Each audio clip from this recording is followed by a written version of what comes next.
Soy clase 1963, obviamente como decían, participé de lo que fue el conflicto o la guerra de Malvinas en 1982 como soldado. Me tocó con 18 años vivir una experiencia que no la teníamos para nada. En mi caso, creo que en el caso de Coqueira, ¿no es cierto? No estaba preparado, no estábamos preparados, no lo teníamos en cuenta que podían tocarnos una guerra. Así que bueno, antes vengo de una familia de trabajadora, mi papá con mis hermanos tenía una empresa de camiones. Estuve estudiando hasta el año 78, no terminé segundo año, porque repetí primero, así que el segundo no lo terminé. Me quise poner a trabajar con mis hermanos manejando un camión. Y bueno, ahí empecé, por decir, estaba con mi adolescencia, ayudando a mi familia. Cuando llega el año 82, que nos sortean, entramos en sorteo, me tocaba en Córdoba, bueno, por una cuestión que la pude hacer acá en Bahía Blanca, en el Comando Quinto Cuerpo de Bahía Blanca, en la compañía Policía Militar 181. Habíamos hecho un periodo de instrucción previo a lo que fue el conflicto. Empezamos por distintos grupos. Nos empezaron a hacer una licencia corta de un par de días, y esto es previo al 2 de abril. Y bueno, para el 2 de abril yo me despierto, estaba en mi casa, nos tocó esa licencia, estaba en mi casa, estaba durmiendo y bueno, mi mamá viva voz diciéndome: Sergio, recuperaron las Islas Malvinas. Y desesperado obviamente como madre, porque bueno, no, era toda una incertidumbre. Me presento a la tarde en la compañía, y ya vi cuando llegué, iba llegando, vi todos los bolsos portaequipos con el armamento, casco, todo preparado, y ya no me surgió otra cosa que pensar de que bueno, que venía todo muy en serio. Y bueno, ahí empezó otra historia, ¿no es cierto? De incertidumbre, qué pasaba, si íbamos a Malvinas, no íbamos a Malvinas. A nosotros en el periodo de instrucción, con respecto a un posible conflicto, nos habían dicho de que la compañía Policía Militar podíamos llegar a ir a un conflicto, pero en una forma disuasiva, como para imponer orden, establecer ciertas normas dentro de lo que es dentro de lo que se podía en una guerra, ¿no es cierto? Pero bueno, no, eso no nos pasaba por la cabeza, la incertidumbre era qué pasaba. Y bueno, esto fue el 2 de abril, a la tarde, por una cuestión lógica, el mayor de la compañía, Roberto Verasay, nos comunica, se formó una sección de la compañía Policía Militar, que iba, en caso de que se solicitaba de que iba a ir a Malvinas, teníamos que estar preparados. Bueno, nos informa el mayor que teníamos que íbamos a ir a Malvinas directamente. El 2 de abril a la noche, creo que fue, o tarde, y que no se supo por qué, pero por una cuestión, creo que era por una cuestión de traslado, no pudimos viajar el 3 de abril a la madrugada, y terminamos yendo el 4 de abril a la madrugada, a las 6 de la mañana salimos de acá, de Espora, salió un avión, un Hércules, con destino directo a Malvinas, con toda la parte de equipos y vehículos, y una parte de la sección de soldados en el Hércules y otra sección de soldados en un Fokker que hicimos escala en Comodoro Rivadavia y de Comodoro Rivadavia a Malvinas. Bueno, todo previo a esto, el mayor nos avisó el 3 a la noche, que bueno, que quedaban parte nuestra, ¿no es cierto?, como qué es lo que hacíamos, si queríamos avisar a nuestros familiares, qué sé yo, cosas así. Bueno, yo terminé hablando con mis hermanos, que los dos mayores que yo, y bueno, uno con algo de experiencia, porque mi hermano, el más grande, había estado haciendo el servicio militar hace unos años anteriores a lo que me tocó en el 82, y bueno, me explicaba, qué sé yo, cosas así, sin no te ponga, tratar de, bueno, aparte no sabíamos todavía que, si bien decíamos, vivíamos un conflicto, pero no sabíamos cómo se terminaba de desencadenar. Ese era el tema. Obviamente que a mis padres no les dije, quedó en ellos en decirle o no. A mis padres nos le dijeron, y yo estuve de acuerdo con ellos, porque por ahí llegábamos y volvíamos, y bueno. Bueno, y más allá de eso, llegamos, nosotros fuimos hasta Comodoro Rivadavia, y bueno, en el trayecto de Bahía a Comodoro me hicieron una entrevista de dos periodistas que iban de acá, de Bahía Blanca, y bueno, duró poco el hecho de que mi padre de que no se enteraran, porque esa entrevista salió a Bahía Blanca el mismo 4 de abril, así que me enteré después. Y bueno, mi mamá estaba como loca, la verdad que sufrió muchísimo, mi papá también, pero bueno, el tema que nosotros cuando llegamos allá, un frío muy, muy penetrante, como prácticamente todo el conflicto que tuvimos allá, mucho frío, viento, agua-nieve, nieve, y era muy cortante el frío. Entonces, bueno, llegamos y enseguida al aeropuerto aproximadamente eran 10 kilómetros de lo que unía el aeropuerto con el pueblo, con Puerto Argentino. Los hicimos en vehículo, obviamente, y bueno, una vez que llegamos al pueblo empezaron a darnos nuestros apostaderos para hacer servicio de algunos de seguridad, otros de reconocimiento a lo que es en el pueblo. Y bueno, a mí primero nos tocó a varios, éramos como siempre salíamos de a dos a recorrer las calles del pueblo caminando, y teníamos la orden de que, bueno, como éramos policía militar, teníamos que salvaguardar la integridad física de los kelper, o sea que no le podían pasar nada, no podían tener maltrato, no podían sufrir robos, preservar el orden, ¿no es cierto?, de la propia tropa dentro del pueblo. Y bueno, y fuera del pueblo también, por el hecho de que había varios lugares que estaban siendo custodiados por compañeros míos de la compañía Policía Militar. Y bueno, así surgió los primeros días hasta casi fin de abril, que estuvimos por una baja en la casa del gobernador. A mí me tocó justamente un chofer, y yo estaba en la compañía militar, estaba en la parte, cuando entré, estaba en la parte de,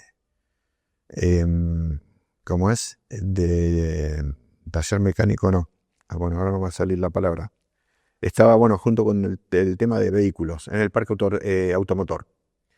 y estaba como chofer, yo quedé como chofer. Entonces, como baja, se hace este muchacho, que era compañero mío, eh, sufre la baja, lo trasladan al continente y él estaba como chofer del subcustodia de Menéndez, del general Menéndez, que era el gobernador de las islas. Entonces a mí me pasan a casa gobernador antes de mayo, eh, y bueno, y ahí ya prácticamente me quedé, estuve hasta lo que fue hasta lo que terminó, cuando fue que terminó el conflicto el 14 de junio. Y bueno, la verdad que una experiencia de donde estaba a lo que después me tuvo que tocar vivir bastante, bastante pesado, en el sentido de que eh, salía el gobernador con el jeep de él y uno que como estaba era el jeep custodia, tenía que salir el jeep y lo custodiaba a Menéndez. Así que bueno, empezaron a transcurrir los días, llega el bombardeo sí, bien digo, del 1 de mayo, eh, y bueno, y ahí vimos que nos cambió totalmente la parte de lo que veníamos pensando hasta el momento, nos cambió y totalmente, porque veíamos que se venía todo eh, un mar de interrogantes, qué pasaba, qué no pasaba. Para todo esto sentíamos las bombas pasar por encima nuestro, aparte del bombardeo naval que era incesante, mañana, tarde y noche, no nos dejaban dormir, psicológicamente nos empezó a afectar muchísimo. Después llegó un momento que es como que nos empezamos a acostumbrar, nos acostumbrábamos, porque ya era como que, bueno, estábamos como que entregados, si nos toca, nos tiene que tocar. Así que bueno, la casa de gobernador pensábamos nosotros que iba a ser la prioridad de ellos para tratar de neutralizar toda la parte argentina en Malvina, y había mucha custodia, tanto afuera de la casa como dentro de la casa. Em, Después, bueno, otros lugares también que estaban muy custodiados era la planta YPF, que la planta Antares, la estación de agua también, había una planta de purificador, una pequeña planta que era para la parte de los kelpers. Y bueno, así empezó, cuando empezó el conflicto, empezaron a pasar los días, veíamos que todo el movimiento, uno que tenía la posibilidad de estar y ver el movimiento dentro de la casa del gobernador, las reuniones que tenía Menéndez con los gobernadores, con los generales, perdón, eh, eh, a nosotros nos llamaba mucho la atención de que no, es como que no estaba dando resultado la defensa que teníamos, pero bueno, más allá de eso no dejaba de seguir siendo una incertidumbre, todo, porque no le queríamos, escuchábamos por ahí radio del continente, de Uruguay, y decían una cosa y nosotros a lo poco que entendíamos veíamos otra. Entonces, bueno, nos conformábamos, nos teníamos que idealizar y mentalizar con el hecho de que tratar de hacer cumplir nuestra función, solamente en eso. Eh, bueno, y así hasta que veíamos que cada vez era peor, el bombardeo era más incesante sobre el pueblo, y bueno, llegando el 14 de junio, para allá veíamos que los montes de alrededor de donde estábamos nosotros, máximamente en la casa del gobernador, que estaba un poco más en altura, veíamos que las batallas eran muy, muy escalofriantes, por decir, porque veíamos, uno pensaba entre todas ver de noche y las municiones trazantes, el bombardeo que estallaban las bombas, y pensábamos que dentro de todo ese remolino de balas y explosiones, había gente, soltaban soldados nuestros, también lo pensábamos por la parte de los ingleses, pero veíamos que cada vez era inminente que no podíamos aguantar más. Yo no tuve la posibilidad, o no tuvimos orden nosotros de ir al frente, como otros soldados, como otros compañeros, pero bueno, sufrimos muchísimo porque, como decía, veíamos que era como que damos un paso para adelante y varios pasos para atrás al mismo tiempo. Así que bueno, eh, llegó el 14 de junio, día de la rendición incondicional.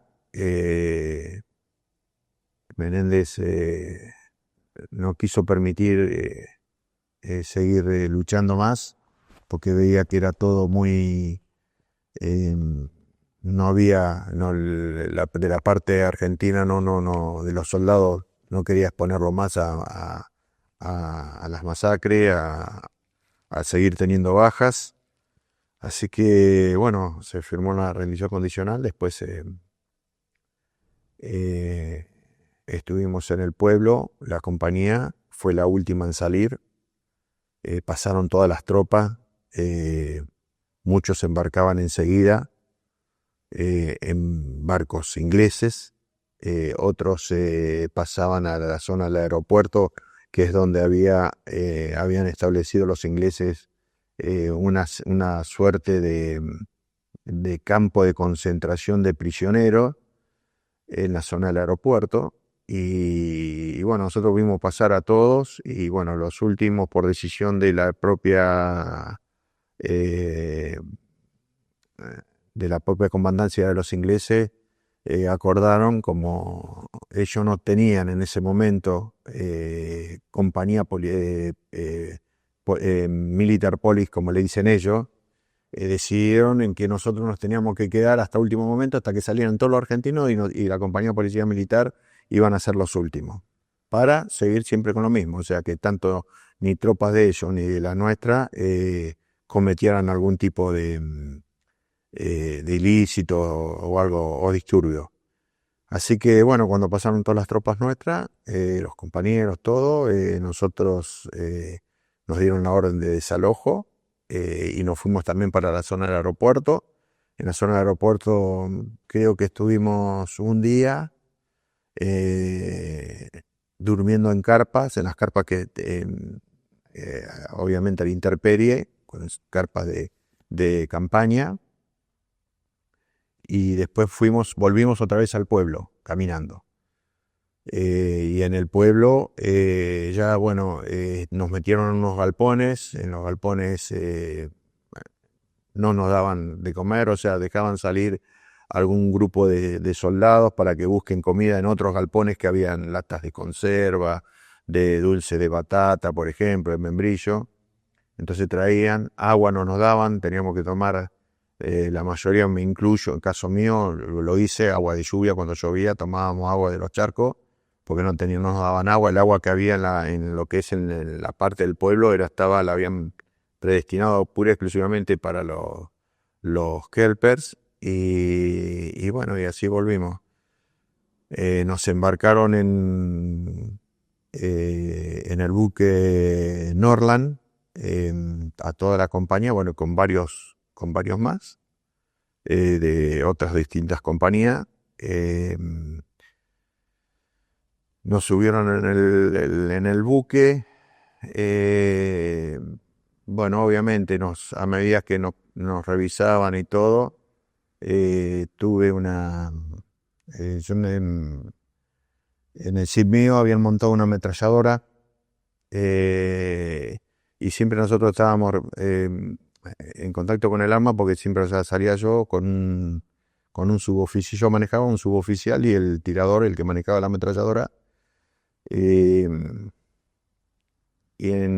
siempre estábamos con las municiones por todo, en las chaquetas, bolsillos, todo, qué sé yo, cargando la ametralladora, colocando todo lo que eran las vainas para tener, en caso de tener que usarla. Y bueno, cuando estábamos, es una anécdota, nada más, después sigo. Bueno, cuando estábamos prisioneros dentro del barco, que éramos todos, estábamos en la bodega del barco, cuando sí, me toca, íbamos pasando, nos iban palpando, diciendo que nos teníamos que sacar la ropa, decir el rango que teníamos, un montón de cosas así. Y bueno, como era mucha la ropa que teníamos el duvet, abajo del duvet, la tricot, la chaquetilla, abajo de la chaquetilla teníamos el pullover, abajo del pullover teníamos un chaleco, abajo del chaleco la camisa, abajo de la camisa, con un montón de cosas. Yo en la camisa tenía varias municiones de la ametralladora, cosa que yo no me di cuenta nunca. O sea, cuando me di cuenta, cuando cuando me saco el chaleco, que sonó y se daban cuenta que estaba la munición en el bolsillo.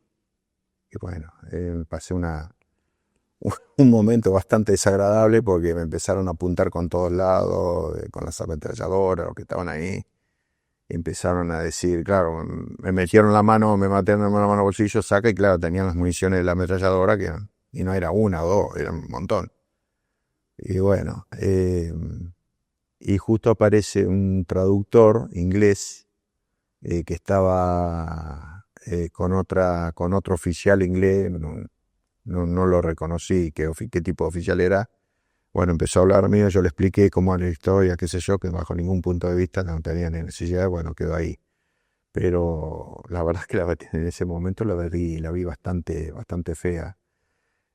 Bueno, y después de lo que fue en el trato de prisionero, como prisionero de guerra, veníamos en camarote, nos daban aproximadamente cada 10 horas más o menos, nos daban eh, una caja de leche, una cajita de leche, dos fetas de pan lactal, algunos, yo digo con lo que me tocó a mí, otros en la feta, bueno, la feta de pan lactal con una feta de carne cocida, eh, y bueno, y no recuerdo qué otra cosa más, pero después el tema de la medicación nos iban preguntando si teníamos, a medida que pasábamos, si teníamos algún malestar, si sentíamos todo lo que estaban con pies de trinchera,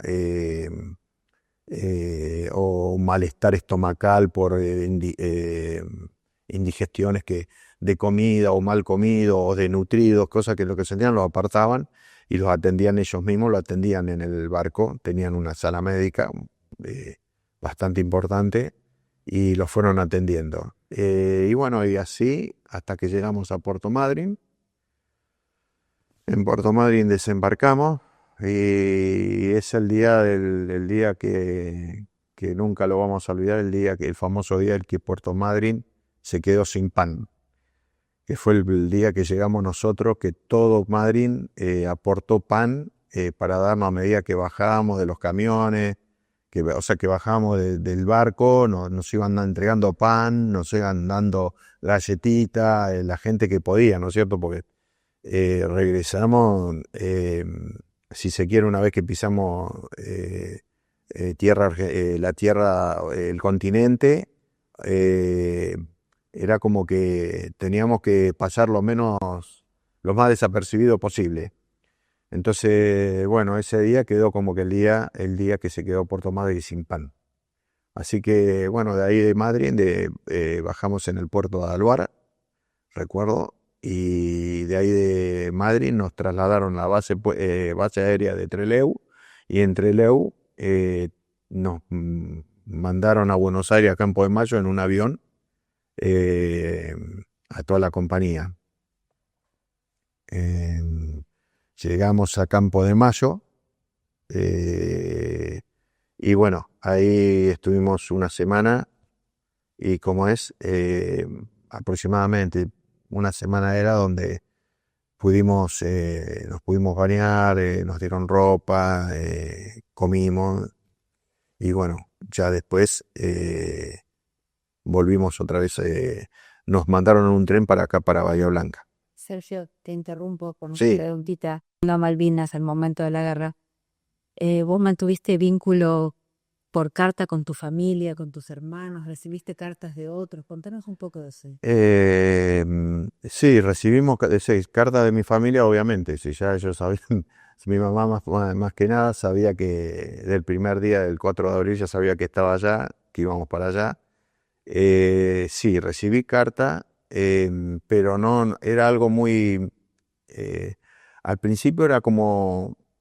no, o sea, lo digo por otro, o sea, no por la parte mía, era como fluido, pero cuando empezó a complicarse fue cuando los ingleses decretaron el bloqueo, tanto por mar como por aire, ahí se complicó. O sea, ahí prácticamente dejamos de recibir, hasta yo recibí encomienda, recibí dos encomiendas recibí de allá, de acá, perdón. Cartas también recibí, como decía. Y sí, ellos recibieron cartas, yo también, no soy uno, como eh, no soy un asiduo escritor, pero bueno, alguna carta mandé de allá. Pero era bastante complicado el tema para poder mandarla. Y sí, otros compañeros tuvieron mucha fluidez se les dio de cartearse con la parte de la familia o amigos. Se recibieron, yo no, pero recibieron también sé de compañeros que lo he visto que han recibido cartas de los chicos, de las escuelas. Sí, sí, hubo mucho de eso. Eh, pero bueno, también he sabido de historias de veteranos que se han encontrado con aquellos que les mandaron las cartas de acá, que la verdad que me ha sido muy emocionante eso. Y bueno, eh, pero nosotros con el tema ese de las cartas, mi caso, era muy particular porque era como que no me quería aferrar a estar mandando noticias, porque o sea, de mi punto de vista no lo veía bien cómo iba a terminar el conflicto. Entonces, qué sé yo, me aferraba a lo que estaba viviendo yo.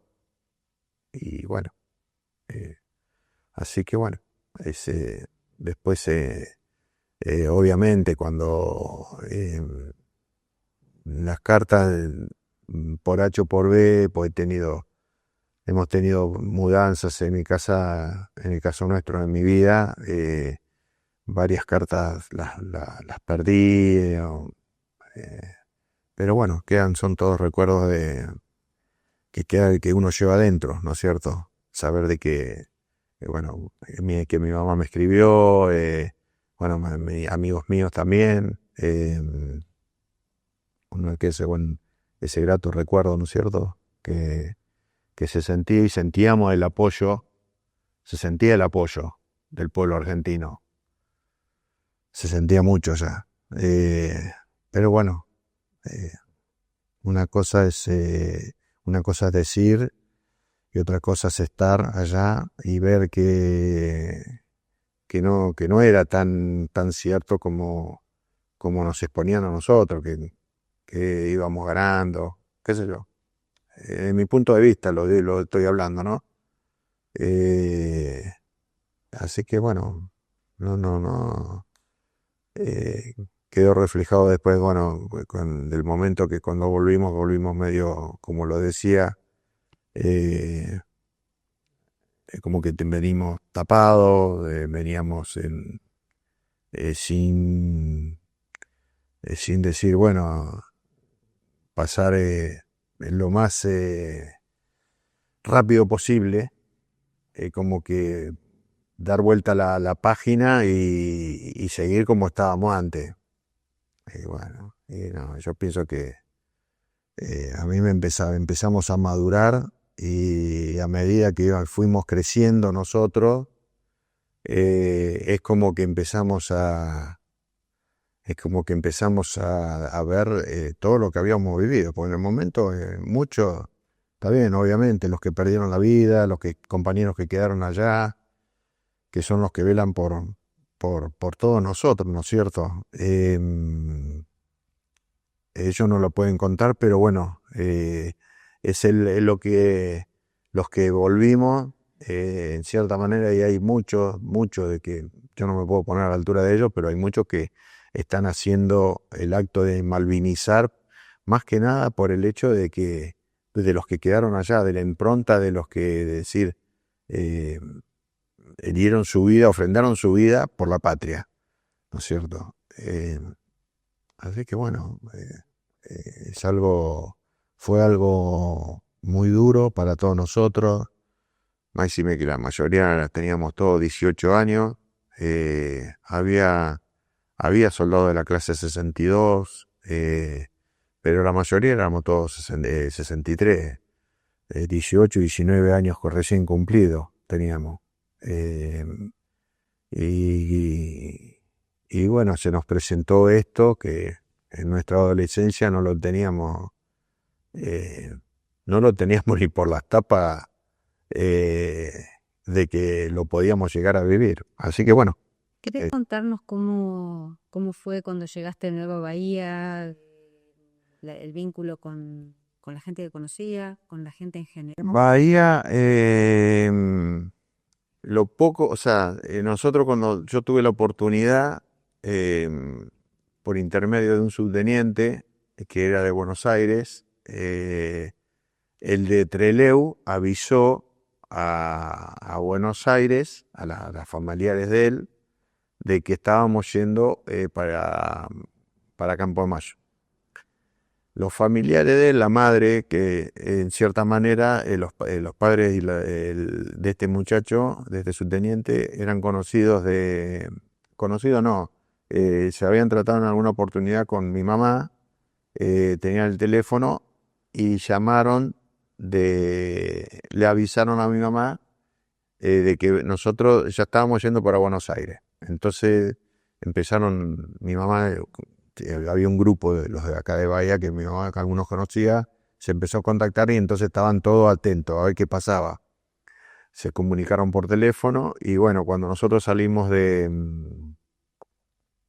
Campo de Mayo, que nos mandaron en tren acá a Bahía de noche, salimos no sé si eran las 8 de la noche o algo así, y llegamos acá a Bahía a la mañana. Y bueno, cuando llegamos acá a Bahía, claro, ya sabían, habían avisado de allá de Buenos Aires que salíamos en tren para acá. Entonces cuando llegamos acá a la estación de tren, a la estación Sud, estaban todos, prácticamente muchos familiares de nosotros ya estaban, pero no es que se dijo a viva voz, regresan los soldados, los veteranos, los soldados de Malvinas, ¿no? O sea, se corrió la voz entre familiares y amigos, entonces bueno, estaban ellos.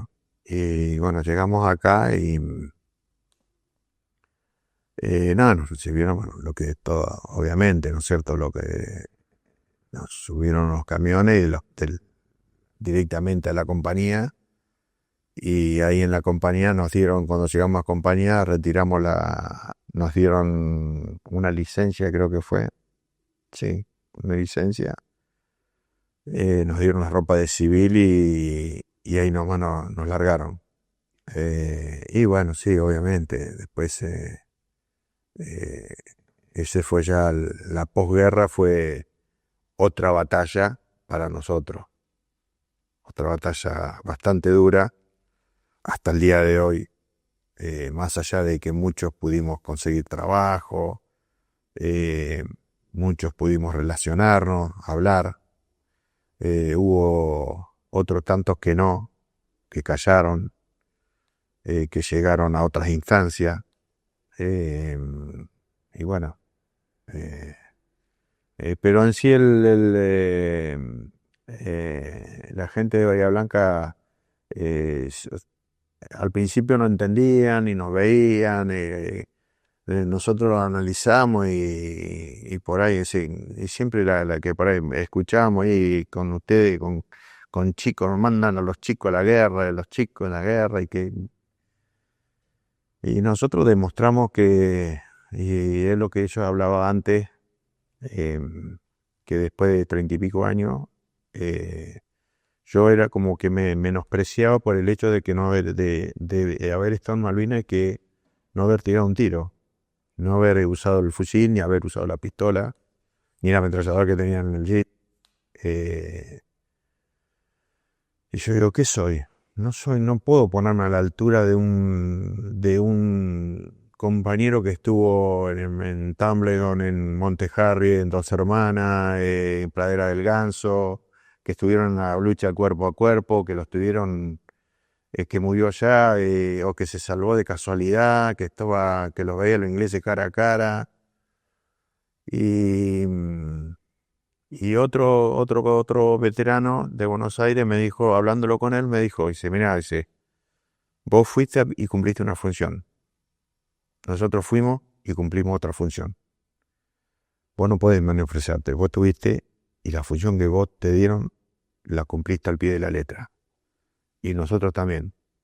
Fueron distintos lugares, pero con una sola convicción, ¿no es cierto? Defender lo nuestro.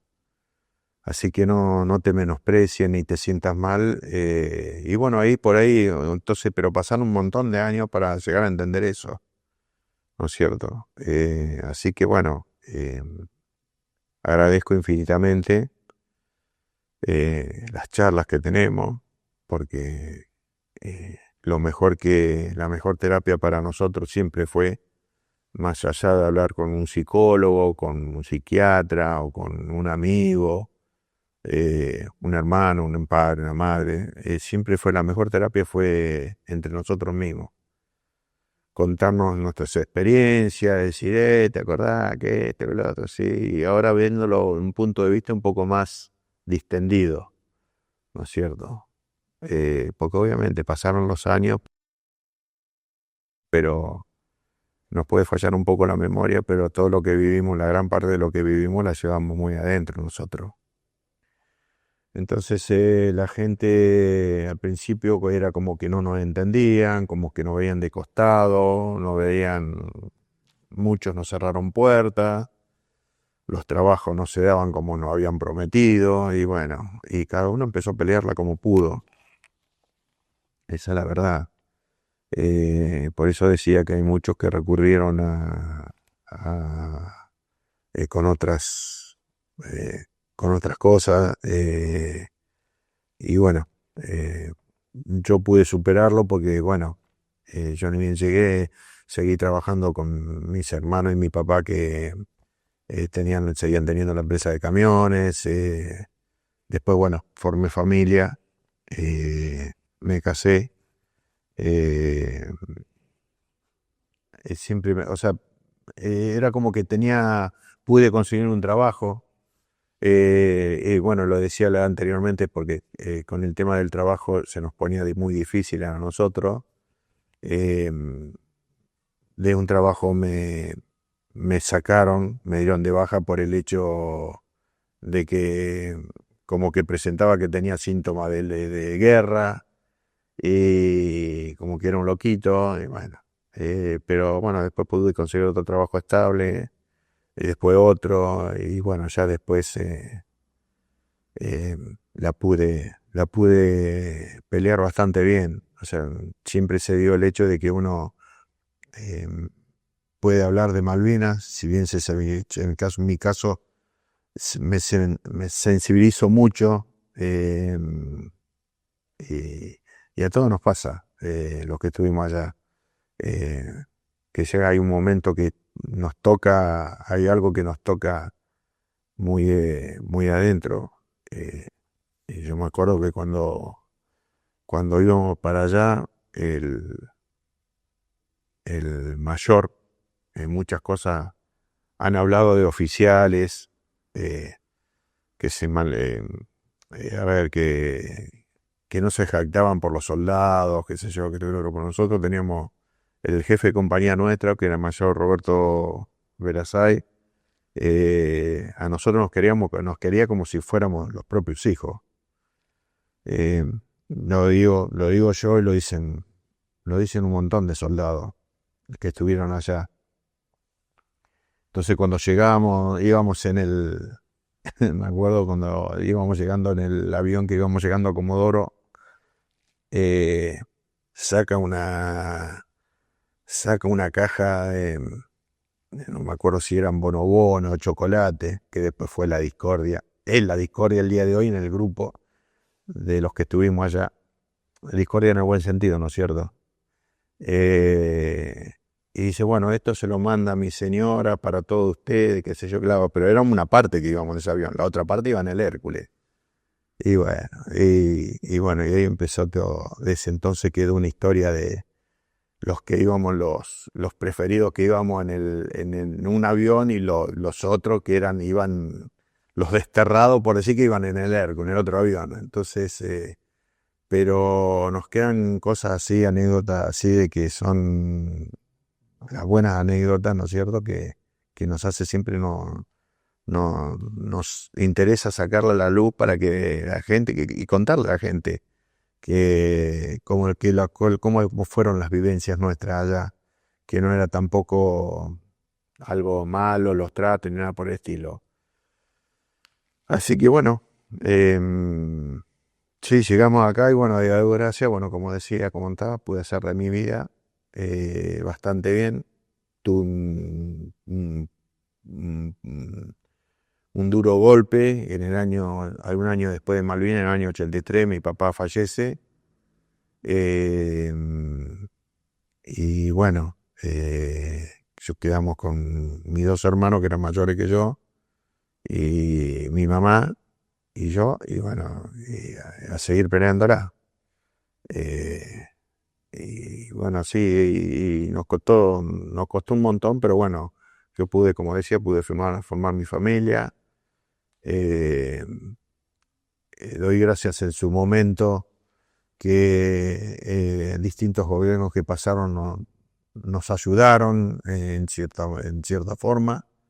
Y bueno, así que hoy por hoy estoy jubilado. Del 2016 me jubilé como auxiliar en una escuela. eh, Uno de los primeros veteranos acá de Bahía, creo que fui, junto con otros chicos. Así que bueno, estoy tratando en lo posible, disfrutar la familia, como sea. Tengo 4 hijos, 2 hijos y 2 hijas, a los que amo profundamente. Una señora, una cosa que me acompaña del primer momento eh, que nos conocimos. Y agradezco todo eso, agradezco infinitamente a Dios. Soy creyente que existe un Dios, que bueno, eh, que por algo ya estoy acá, la puedo contar, y siempre di gracias por eso.